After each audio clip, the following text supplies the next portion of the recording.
How are you hitting the wall? That's insane. This is 100 yards. The wall is, or 100 yards, 300 feet.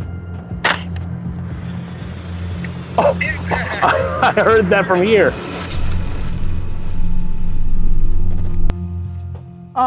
Welcome to Airsoft GI Laboratories, where we will try to demystify a lot of the airsoft science and math that goes into airsoft technology and break it down and distill it, dumb it down for you, the regular person, the regular man, to understand a little bit more about what parts you should upgrade and why you should upgrade them. And today, in today's episode, we are going to be going over barrels, inner barrels and hop-up buckings, as well as nubs and just the overall hop-up unit in general, and talking about why you should upgrade and why it's important.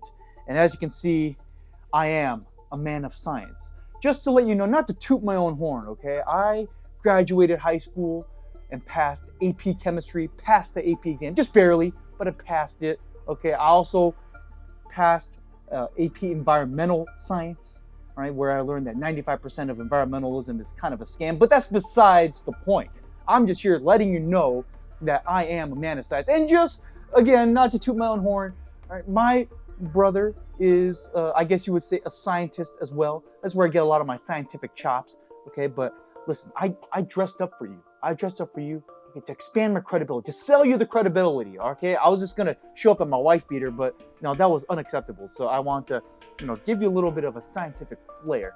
But other than that, in today's video, we're gonna be talking about inner barrels and is it worth it? Is it worth it to have a precision Type 4 inner barrel and bucking setup? And today we're gonna specifically highlight a new company that has come to the market in the past, let's say like a couple years or so. Okay, they're called Unicorn Airsoft, and they have just entered the airsoft scene, and they're making a lot of really good, useful pieces of airsoft technology that will easily benefit you, and they're very easy to install because it's just an inner barrel and bucking setup. But we're gonna go ahead and get into the math and science behind how airsoft or the hop-up unit works in airsoft. And as you can see behind me, I have this whole schizophrenic mad scientist rambling on the whiteboard, so why don't we get into that? So over here we have the hop-up unit, okay? And we have the dial, the rotary dial that will actuate the arm, and the arm pushes down the hop-up nub and into the bucking, and usually the barrel is cut out to accept the hop-up nub kind of actuating, or the hop-up arm actuating up and down. Okay, you have your magazine down here feeding your BBs up into the hop-up unit and into the bucking, and then the nozzle will shoot compressed air through the bucking, and as the BB is traveling through the bucking, the nub or the hop-up arm is gonna nick the BB, depending on how much hop you decide to apply to it, and it's going to add some backspin. So it's gonna be spinning backwards out the barrel, and that's how you get a functional airsoft gun, okay? So generally with this system, you will get, I would say effectively, I'd say if your airsoft gun is good, I guess the bleeding edge, the tip of where you would acceptably want to try to shoot another player in the airsoft field is around between 200 and 250 feet. Anything past that, your BBs are going to drop. Even at 250 feet, 90% of stock airsoft guns, they're not going to be accurate. You're not going to be able to reliably hit a man-sized target out there. But again, that's the bleeding edge of it, okay? So then comes the advent of Type 4 inner barrels. So what does that mean? So generally with stock inner barrels, you're gonna notice, or if you take calipers and you measure the inner barrel of your airsoft gun, it's gonna range anywhere between 6.05 millimeters on tight end, we're talking diameters by the way, all the way up to like 6.09. And so we have something called a percent error, okay? It's a margin of error. Okay, again, I'm telling you, I'm a man of science. These are real scientific words, okay? But you're gonna see anywhere a deviation of 0.04 millimeters. So it's gonna be somewhere around there, okay? So that's generally what stock inner barrels diameter-wise are gonna range at. Now, with Type 4 inner barrels, the theory is if you shrink the diameter of the inner barrel, if you shrink it, it's gonna have less room for the BB to deviate from its course. So in general, you're gonna have more consistent shots. So that's the prevailing theory. This is the reason why Type 4 barrels exist, okay? So with generally a lot of Type 4 inner barrels, a very popular option for a lot of airsofters is to go with the 6.03 inner barrel. Okay, so meaning that if you took calipers and hypothetically, for to measure the diameter of your inner barrel, it should average somewhere around 6.03 millimeters wide. However, in reality, due to machining and due to the limitations of machining, and because a lot of these barrels are mass produced, they're not handmade, there is going to be a slight deviation. So generally, if you took calipers and you measure the diameter of your 6.03 millimeter Type 4 inner barrel, you're going to see, or you're going to find that it's not always exactly 6.03 millimeters. It's going to range anywhere between 6.03 all the way up to 6.05, somewhere in between, okay, with a standard deviation of 0.02 millimeters. So you still are getting a little bit of shrinkage, but generally it's not enough to, I guess you would say, the bore of the barrel itself, the diameter of the barrel itself, to really make a difference. We're going to get into that in a little later about why precision inner barrels work, even though the theory of a smaller diameter is more accurate is not necessarily true. We're going to get into why it still works. Okay. Then now we're going to talk about precision inner barrels. Okay, we're talking about anywhere between 6.00, so exactly at 6 millimeters, all the way up to, I guess you would say, like 6.01. That's also very popular. I guess you would say like a very high precision inner barrel, 6.0, 6.01 millimeter inner barrel. You're gonna find, again, if you took calipers and you measure these kind of barrels out in the wild, you're gonna find that it ranges anywhere between 6.00 all the way to 6.03, again, with the deviation of 0.02 millimeters. This also goes in conjunction with BBs. Now, in my schizophrenic rant, I didn't write down the diameter BBs, because that's also important too. Generally with BBs, even though we say they're 6 millimeter BBs, they're not always exactly 6 millimeters every time. You're gonna find anywhere between 5.95 all the way to like 6.01, somewhere around there. So this is also the reason why really high precision barrels like 6.01 millimeter barrels are not as popular anymore, because people have started to realize that if you don't keep your inner barrel immaculate, if you don't keep it clean, a lot of times people notice that your BBs get jammed up, because BBs are wider and smaller than others. It's just the way it is. These BBs are made and polished and produced in bulk, in mass, in the millions in these factories. So there's no way to count each individual BB to make sure the weights are consistent. So they have a standard acceptable range of differences, okay, so tolerances for BBs. So if you buy a bag of 0.2 gram BBs, the chances are you're gonna have a mix of BBs anywhere between under 0.2 gram BBs, I think it's like 0.18 gram, all the way up to,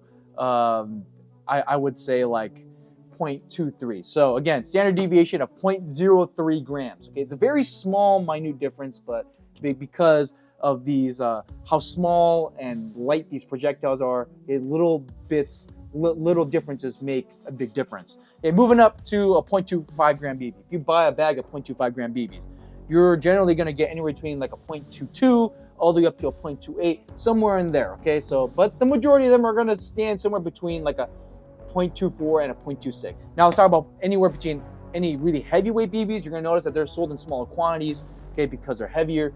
But we tend to notice that the deviation tends to be a little bit smaller, which is also why when you use a high quality heavyweight BB, you kind of tend to notice that they shoot a little bit more consistently, especially when you shoot at longer distances. Okay, so with that all the way, I'm gonna erase everything on this board, so write this down, okay? Class has started, so write this down if you need to remember this, because I'm erasing all this. I'm gonna draw some more schizophrenic drawings here for you to understand.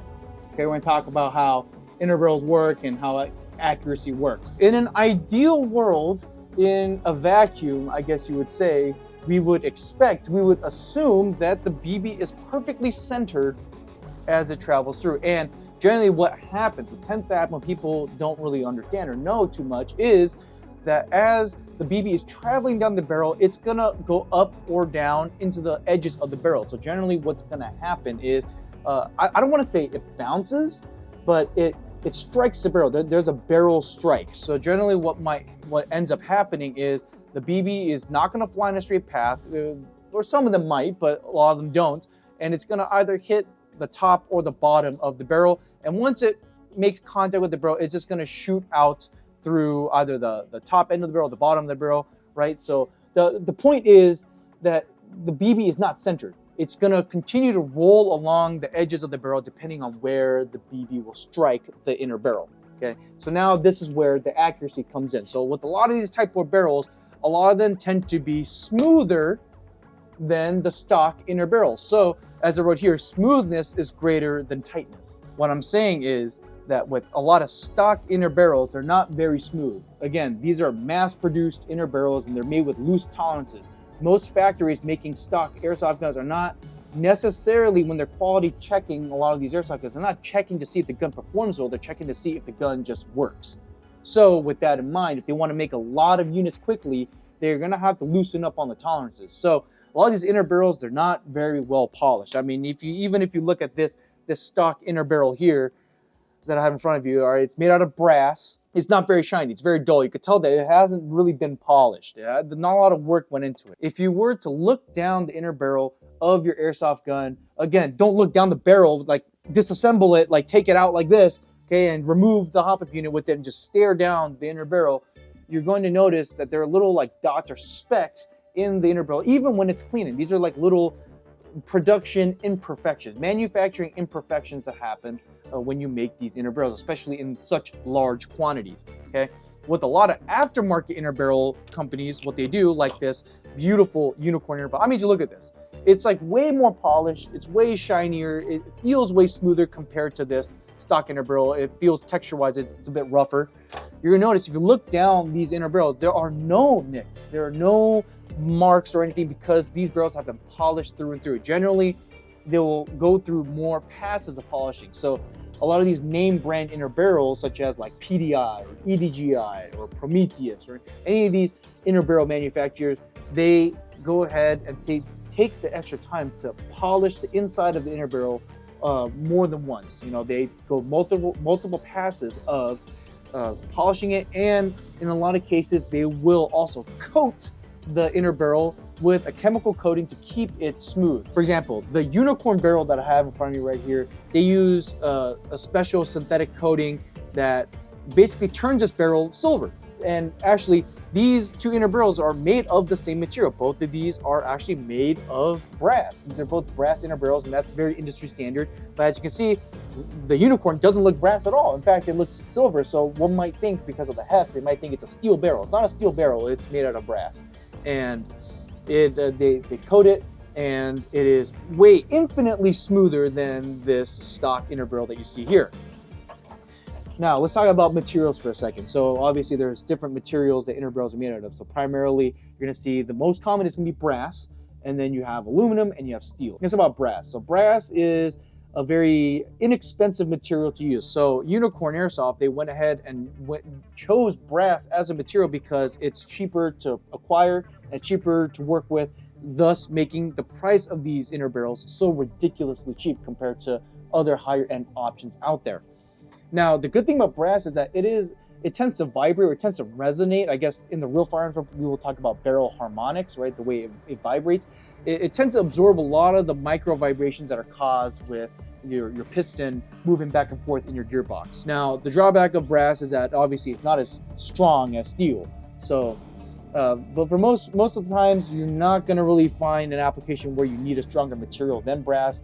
You're like, if you abuse your gun to the point where you're concerned about the health of your inner barrel, I mean, you should really question about how you treat your airsoft gun. But with that being said, brass is it's the industry standard material the inner barrels are made out of. Now let's talk about aluminum. So aluminum is very lightweight. Generally, you want to avoid aluminum because of how light aluminum is. It tends to vibrate the most, especially with how thin these inner barrels are. You're really going to get a lot of micro vibrations that happen when you shoot your gun, and it eventually throws your accuracy off. And because of how thin aluminum is in these inner barrels, you might end up, if you abuse your gun, you might run the risk of bending the barrel and causing I guess performance defects.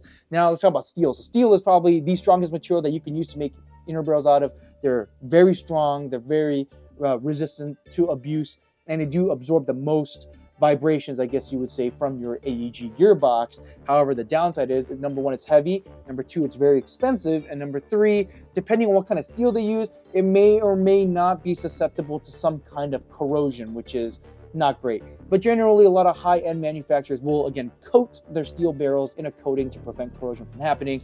So the only realistic downside about a steel inner barrel is that, well, they're just very expensive. So at the end of the day, the smoothness is actually what dictates the accuracy or the consistency of your airsoft gun. In fact, I would dare I say that a lot of airsoft manufacturers that do care about the smoothness of the inner barrel out the gate, they will perform just as good as any aftermarket inner barrel, more or less. And especially companies like Tokyo Marui that really care about the internal components, they do care a lot more about how the inner barrels are made, and you can tell by the way it shoots. It's part of the Tokyo Marui magic that a lot of us airsofters like to talk about. Another thing to note about the bounce or the barrel strikes that you get in your inner barrel is that when we noticed when we were testing independently, we were getting that right around every 100 millimeters or so. You could kind of expect anywhere between 1 to 2 barrel strikes, meaning that on a good shot, you'll get 1 barrel strike, will strike the barrel and it'll just continue to ride against one edge of the barrel,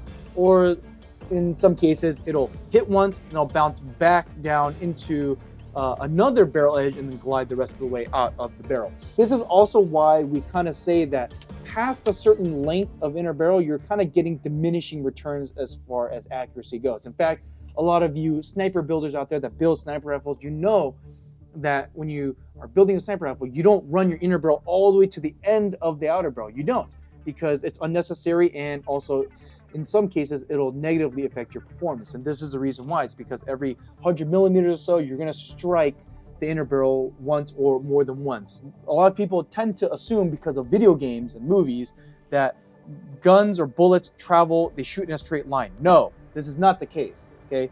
Guns, especially airsoft guns, they do not travel in a straight line. It's just not how it works. In fact, generally what tends to happen is we get something called a parabola. So it's like an upside down U, almost like a horseshoe kind of effect that happens with your bullet, with the projectile. If you shoot your airsoft gun a long distance, you're gonna notice that it shoots flat for a little bit, then it picks up when the backspin starts to run out of energy, and then it drops back down when the gun or when the BB runs out of energy. Okay, so you have to take that into account. Okay, class, so next part of the lecture, we're gonna be talking about nubs, hop-up nubs, and why they're important. Okay, so out of the box, 80 to 90% of hop-up nubs coming out of a stock airsoft gun are just going to be rounded. So it's going to look like a piece of tubing, I guess you would say, like a small cylinder. Okay, so when the BB makes contact with it, you're only really getting, I guess you would say, a portion. If I were to mark in a red marker, they would only realistically strike around this area. It's only making that much contact before it passes the nub, so you get a certain amount of backspin. Now, as airsoft technology has continued to improve, that people have begun to experiment with different kinds of hop-up nubs out there, and modify their hop-up units, such as things with a flat hop or an R hop or things like that. Okay, but at the end of the day, it's just so different. Those are just different ways for people experiment with how much backspin you add to your BB. So some people prefer something like a flatter nub. Okay, so this is a component that is used in a lot of hop-up modifications. It's just a component of it. Okay, so generally what the theory is as the BB is passing through the nub, you're going to get a bit more, I guess you would say, that's a bad illustration, it kind of tapers off, but it's going to make contact with around this much of the hop-up nub. So compared to the stock, you're getting a lot more contact, meaning you're getting more backspin, more consistent backspin on the BB. Okay, and we might test into the future with different hop-up mods, but generally it is accepted that something like a flat hop-up nub tends to add more backspin, thus more accuracy at range. Now, finally, we have another last common hop-up nub design is going to be something called a concave. So the theory is, as it's passing through, the BB is passing through the nub, in theory, you're going to be getting all of it. Because it's contoured to the shape of the BB. Lo and behold, would you look at that? It is a one-to-one, just a match made in heaven. Okay, it is completely ergonomically designed to fit the BB completely. So it's supposed to give you as much backspin as possible. In theory, hypothetically, okay? We're going to be putting that to the test. But as you can see with different hop-up nubs, you get different results. So, for example, like the Unicorn Inner Barrel that I've been talking about nonstop for the past 20 minutes or so, is that they come included with a hop-up bucking as well as a hop-up nub. And if you were to buy a hop-up bucking, they also do provide you with their hop-up nub. The nub, because it's concave, it adds so much more backspin compared to a stock hop-up nub that it drastically increases the range and performance. And in fact, we're going to test that today out in the test range, but you're going to see that in a bit. But the theory does check out that you get a lot more contact with the BB, thus giving you more backspin, thus giving you more range. It gives you a healthier parabola curve, if you will, ballistically. Okay, class, this is going to be the final lecture slide before we get into the hard testing and the experimentation, okay, where we see where the proof is in the pudding. But we need to talk about buckings, hop-up buckings, okay, and how they work. So it's that piece of rubber that that acts as a sleeve over your inner barrel, and that's what actually makes direct contact with the BB. So it's kind of like a layer of protection, a medium, if you will, between the hop-up nub and the BB itself, okay? So you're gonna see when you go online, especially when you go to airsoftgi.com, you're gonna notice that buckings come in a vary of what we call degrees, okay? So what do degrees mean? So degrees in the hop-up buckings means basically the grade, the rough grade as to how hard or soft the rubber is. Okay, so generally what we recommend is that with lower FPS guns, they're shooting around like 350 or less, we generally recommend anywhere between a 60 degree or 50 degree hop-up bucking. Maybe if it shoots really low, if you're doing some crazy experimental builds, you can go down to 40 degree, not as common, but they're out there, okay?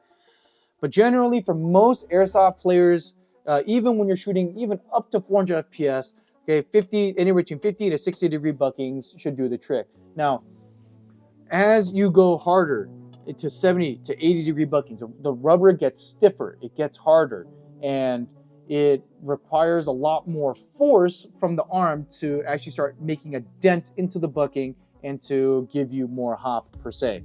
Now, this is really good for high FPS guns because it's pushing a lot more air out. So the reason why the different degrees or softness or hardnesses of the rubber exists is that when the nozzle is pushing air out of the gearbox, or the nozzle is releasing gas or HPA or whatever you have, it's pushing air out of the gun and through the hop-up unit, that sudden release of air will cause the rubber to expand. So if you put a really soft bucking in a really hard shooting gun, the rubber might tend to overexpand and your hop-up is less effective.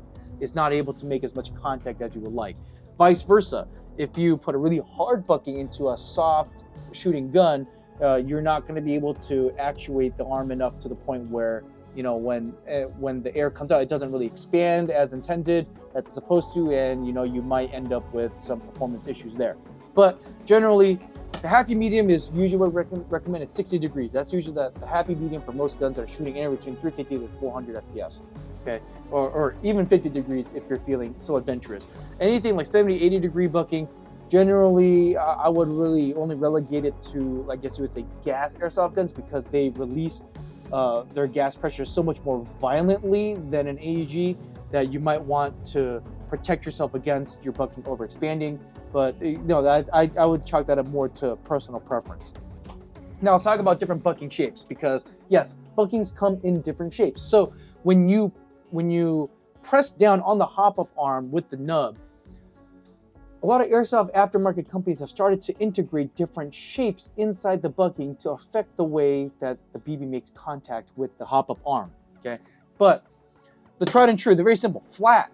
There's no shape at all. It's just whatever shape, it will take on whatever shape the hop-up nub is. So if you have a circular hop-up nub, this is the most common variation, right? You're just gonna get a circular bulge like that down the hop-up bucking, okay? And it's gonna make similar contact. Now, a bunch of companies such as, let's say, a really famous one, Maple Leaf. Okay, Maple Leaf, they experiment with tons of different kinds of bucking shapes. They come in square, meaning that when your hop-up arm depresses the bucking, there is a raised square area within the bucking that will make more contact with. So I guess you would say it gives you a more flatter trajectory.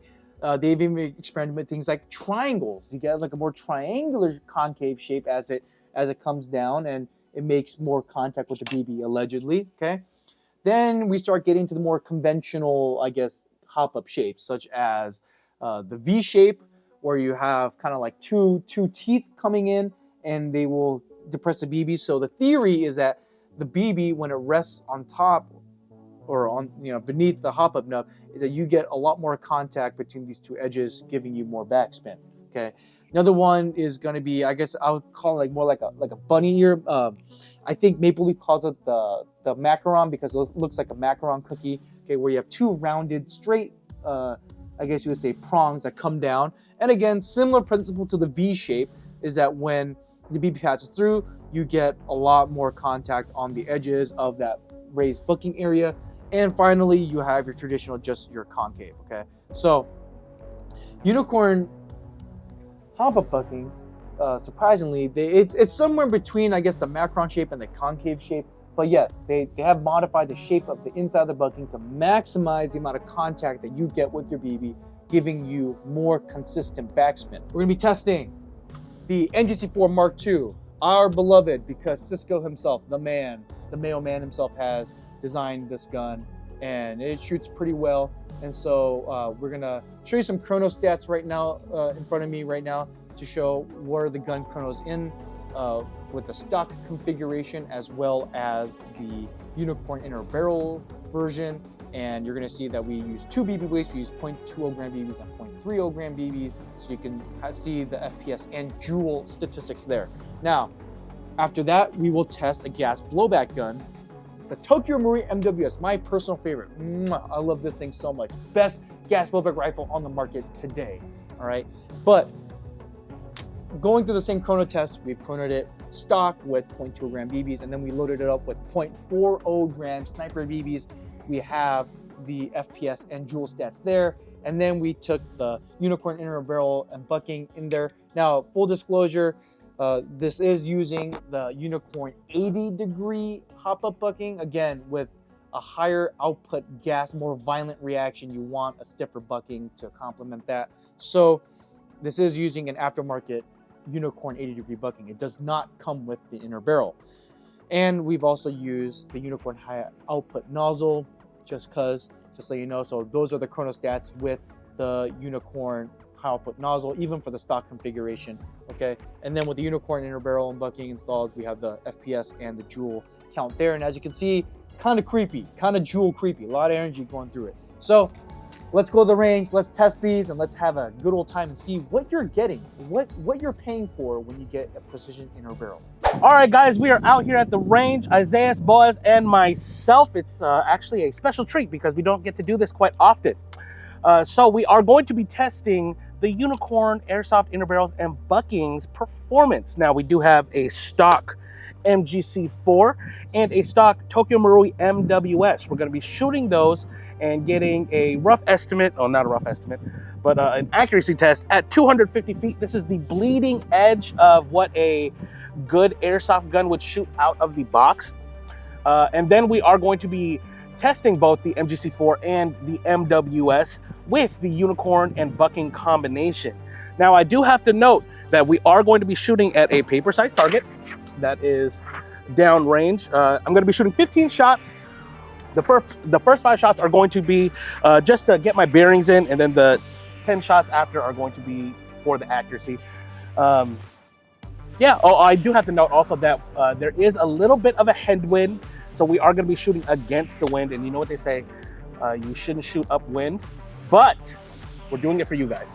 And I will be standing downrange, and I'll be calling Cisco and letting him know if he's off or if he's hit or whatnot, just to give him a heads up. Yep.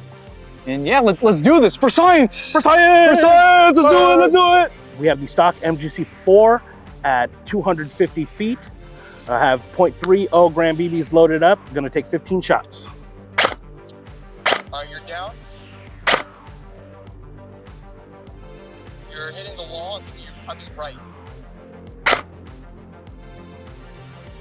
You bounce off the ground, up on the wall, low, bounce, wall low, Hit the bag, low. Hit the wall, high right.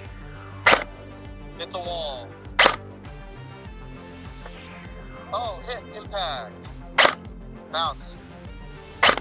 Bounce. Hit the wall low.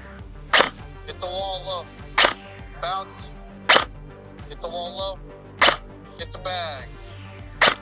Bounce. I believe that was 15. Okay, all right, let's see the results. So it is really impressive that the gun is getting out there. That would be for any airsoft gun. But as far as accuracy-wise, out of the box, it is having a rough time. But once I found the bearings of it, I was able to get within the vicinity of the target, which is really impressive. But let's see how the Unicorn barrel differs. I mean, at the end of the day, you know, 250 feet for any stock airsoft gun, that's pretty, again, yeah, that's a bleeding edge. And the fact that for the most part, like he wasn't, even when you weren't hitting the man-sized target, you're still hitting the back wall. All right, guys, we are at 250 feet with the MGC4 with the Unicorn barrel and bucking. Gonna take 15 shots with 0.30 gram BBs. All right, I think. Yeah, you're still right. I couldn't do that one. You're going left now. Hold on, I get a better angle real quick, crossing. Impact. Low. Ooh, just left, just left. Low, hit the bag. Low, left, you hit the light, you hit the little pole. Impact. Impact. Low left. Right, just right. Low. Low, you're hitting the light stamp pole. You hit the bottom of the pole over here. Impact. Ooh, just missed the head. Being left. Ooh, just top of the head. Left. Low left, you hit the pole. That was not an impact. High right, bounce off the wall and hit the back of the target. That's hilarious. Well, I think that was more than 14 shots. So let's see what we got. So you guys can see right here the target. Yeah, like, I mean, it's surprising that it even made it within the circle. So it didn't just hit the edges of the paper, it hit within the circle. All right, guys, we are at 250 feet, stock Tokyo Marui MWS with 40 gram BBs. 15 shots. In the wall, you're high. High left, maybe? Sounds like high left still.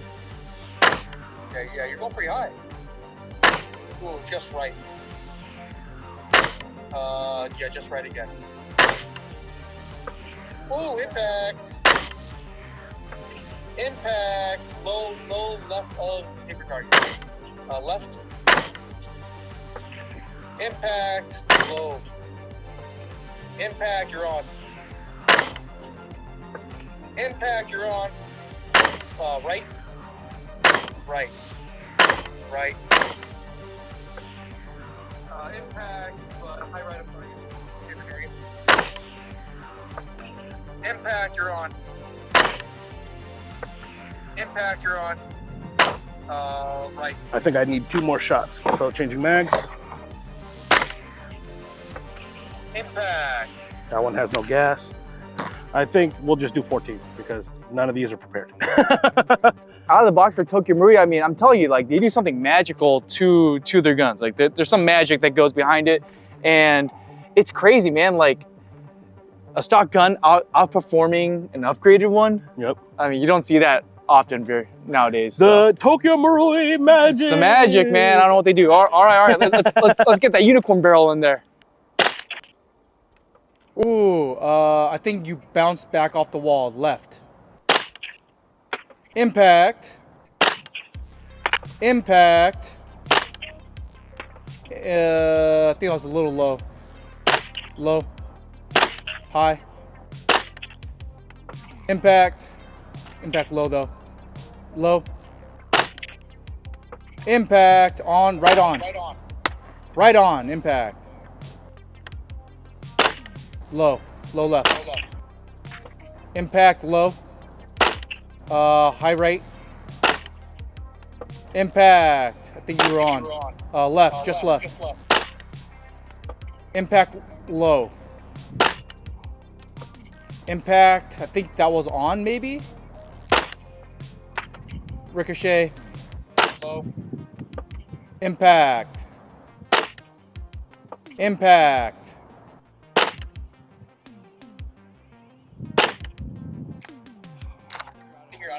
Yep, right.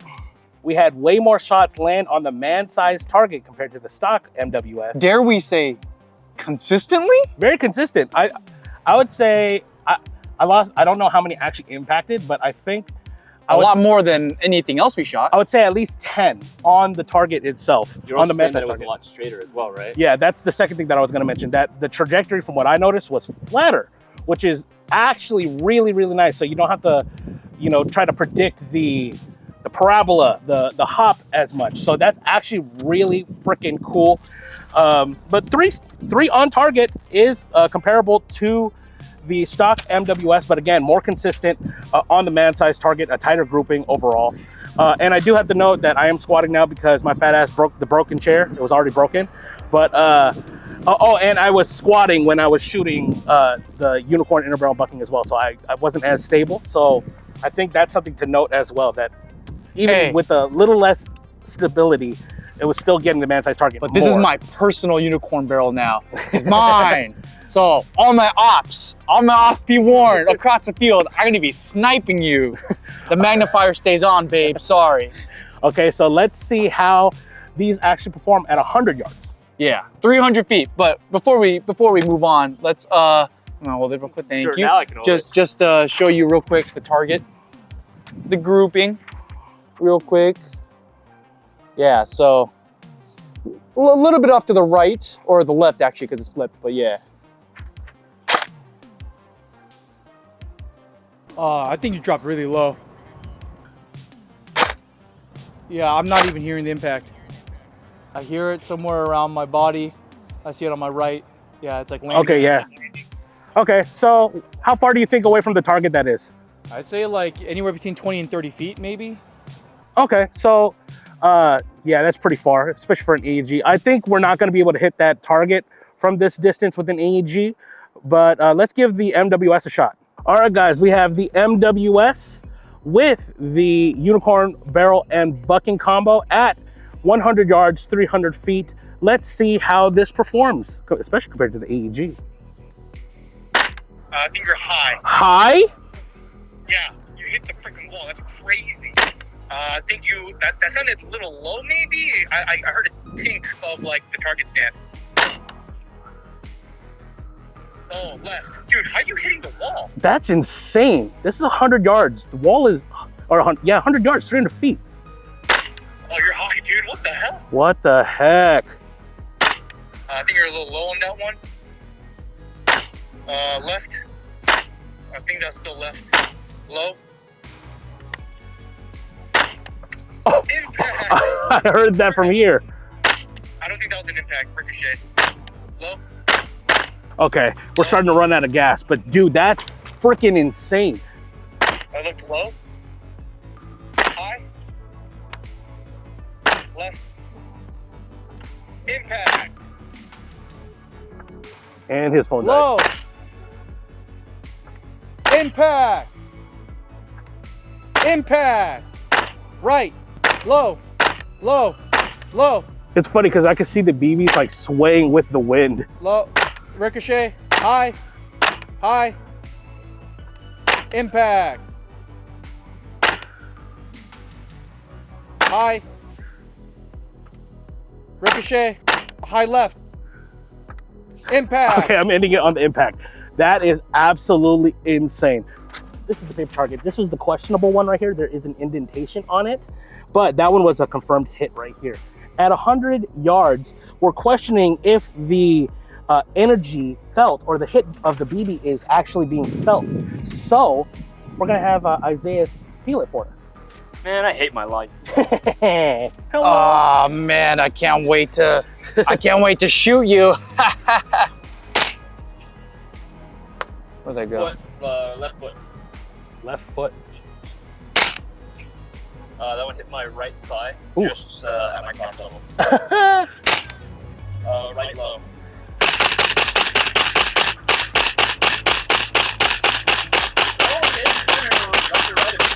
Oh, that was my shit. Yep.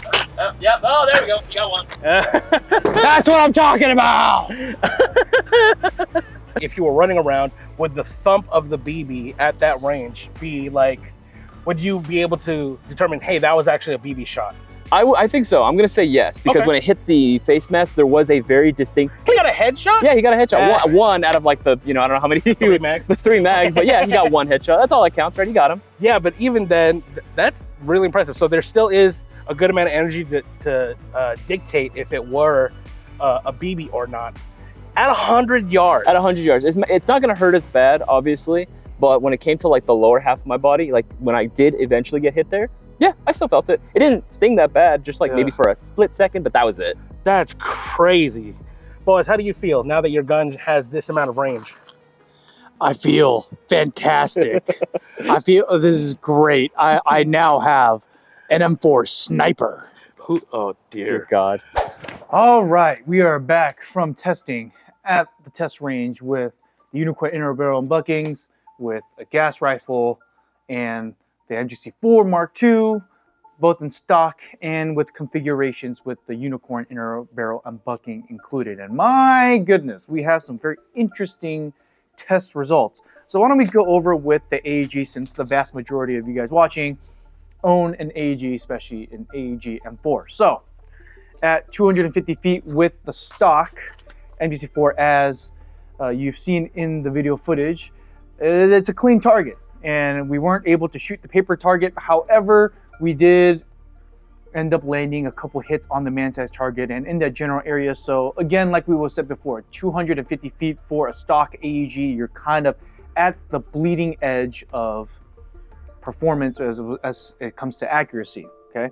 But as soon as we switched out the Inner Barrel and Bucking with the MGC4 with those upgrades, we were able to land quite a few different hits on the paper target as well as the man-sized target at 250 feet. So it has to do with things like the hop-up bucking and nub. It creates a more consistent and a larger space for backspin to be applied, so you're getting more spin, especially with the heavier BB like a 0.30 gram BB. You do need more backspin to properly lift that BB.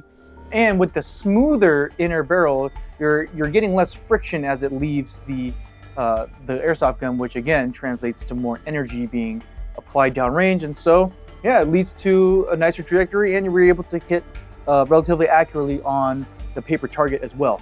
But at 300 feet, I guess you would say, unfortunately, it didn't really do much. And we were not able to hit the man-sized target at all. And again, we have a clean target. So what does that translate to? Well, I think at that point with the AEG, just the way that the system works, it just doesn't translate enough energy. There's not enough oomph behind the BB for it to carry its momentum through the air long enough for it to, hit the target. So as far as an AEG goes, you're not getting that much extra range. However, at the, I guess you would say, the bleeding edge of where you would expect an AEG to perform, it'll do a lot better. So that's the kind of conclusion that we drew. However, the most shocking result was with the MWS. So MWS stock, just completely bone stock, well, minus the Unicorn high output nozzle, we were able, with 0.40 gram sniper BBs, we were able to land 3 hits on the paper sized target and a few on the man-sized target as well, as you see in the video, at 250 feet, which is remarkable. For a stock gun, this is pretty crazy. Like, we're still able to shoot effectively, I guess, where I guess you would kind of start expecting where an AEG to fail, which is very interesting. Now, once we start putting on the MWS with the Unicorn barrel, we're able to, dare I say, almost consistently hit the man-sized target. I guess maybe it is a little bit of Cisco's personal shooting ability, I don't know, but we did get the same, I guess, relatively same amount of hits on the paper-sized target, but we're able to hit the man-sized target a lot more. So I guess you say yay, like the accuracy did get increased. I just wish that we got better results with more shots on the paper target. But it is what it is, and I guess you would say like it did a remarkable job at improving the accuracy at 250 feet. Now, the thing that really surprised all of us was at 300 feet, and I think this is actually a little bit farther than 300. The MWS with the Unicorn barrel and bucking setup was able to still hit the man-sized target and was still able to hit land on a paper-sized target. Now, this is a questionable hit. I'm not really sure. Like it's even hard to see on the camera footage, but even if you were generous in counting, you get 2 hits. I mean, even getting 1 hit on the paper target is pretty amazing because it's already hard to see. Even with the magnified optic, it's hard to see. It's hard to aim for this small target this far away, and we're still able to hit a man-sized target quite a few times as well, which is pretty insane. But the thing that really surprised us the most was the fact that even when we missed the man-sized target, we were hitting the back wall. Even before the BB started to drop significantly, we were hitting the back wall. So we were getting the same elevation. So like, you know, instead of hitting low a bunch, if you were to aim properly at the man-sized target, we would hit either left or right of the man-sized target, which is pretty crazy. So that does imply that the MWS with the Unicorn upgrades can shoot farther than 300 feet, which is, yeah, I don't know. Unfortunately, our range doesn't extend farther than that, but it's pretty crazy. But yeah, but why don't we talk about why this is? Why is it that this gas rifle can outshoot and outperform an AEG at this great of a distance? So in order to explain all this to you, we have to go back to the good old schizophrenic drawing. So welcome back to class, folks. If I could distill all this science mumbo jumbo down, because after all, I am a man of science, I created a very simple formula, kind of similar to how car guys would talk about their cars. So I'm sure you've heard this term before, where it's more fuel, more air equals more power, right? But with airsoft, it's along a similar vein. I devised this formula. So it is with more air, you get more force, and more force gives you more momentum. With, I'll have to add this. It's dependent on your BB weight. I'll get to that in a second, okay? It'll give you more momentum, and then it'll give you, in the end, more range, okay? So this is how I'm gonna explain why a gas blowback rifle will outrange an AEG pretty much any given day, given certain conditions. Okay, so why don't we first talk about the different pressures, the amount of air that's coming out of your airsoft gun. So with a traditional AEG, right, we have a piston that's driven by gear, right, and we have the spring over here, okay, that will tense up and then will release, the spring pressure releases, which this piston moving forward will compress air through a nozzle. So all this volume of air, the size of the piston, the volume of the piston is squeezing through this tiny nozzle. That's what's giving it its pressure. So it's hard to do the exact math on this, but off the top of my head, we can safely assume that with the given atmospheric air, which is mostly nitrogen and oxygen, mostly nitrogen, you're getting, safe to say, less than 100 psi of pressure coming through that nozzle, thus giving the amount of force measured in joules, okay? And if you use a certain amount of BB weight, a certain weight of BB, and the right amount of backspin and all that with the hop up, you get a certain amount of range, okay? So that's kind of how it works. Now, so to answer the question, why does a gas weapon rifle outrange an AEG? Well, let's take a look about how gas guns are propelled. So over here, I drew this nice little schizophrenic diagram of a gas magazine. And so we have gas here that's stored in a liquid form because it's pressurized. So they put enough pressure to where the actual gas is compressed into a liquid, okay, inside your magazine. And as the hammer knocks the release valve of the magazine, it lets out a certain amount of gas through the output valve of the output gasket of the magazine.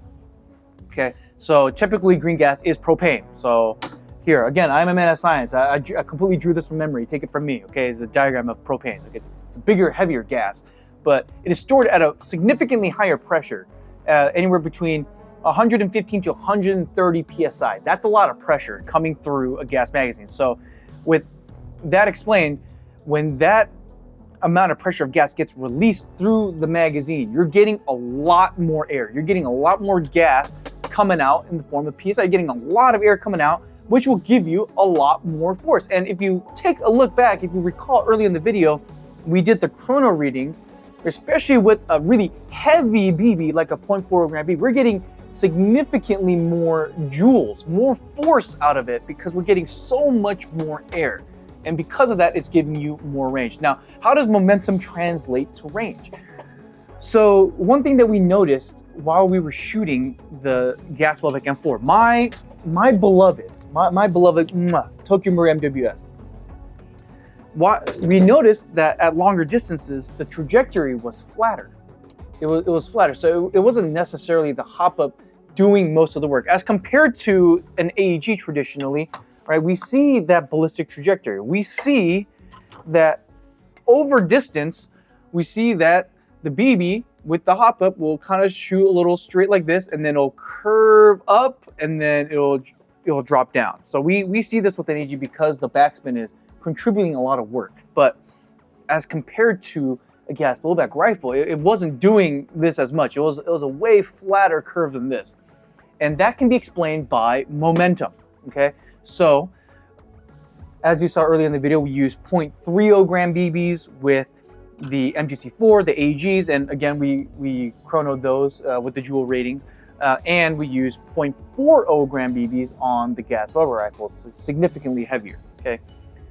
So a heavier BB that you use will give you more momentum. So again, you need to have all these components. You need to have a certain amount of air pressure, exerting a certain amount of force with a certain amount of momentum given with your BB to give you the range.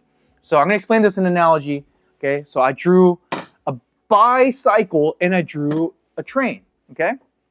And let's say hypothetically, okay, they're just free. So none of these are accelerating. They're just rolling down a flat surface, okay, a flat surface by itself. And let's say they're both going 69 miles an hour. Nice, okay. Now, if we were to let this bicycle roll freely down an infinite tunnel, I guess you would say, at 69 miles an hour, it would stop at a certain distance.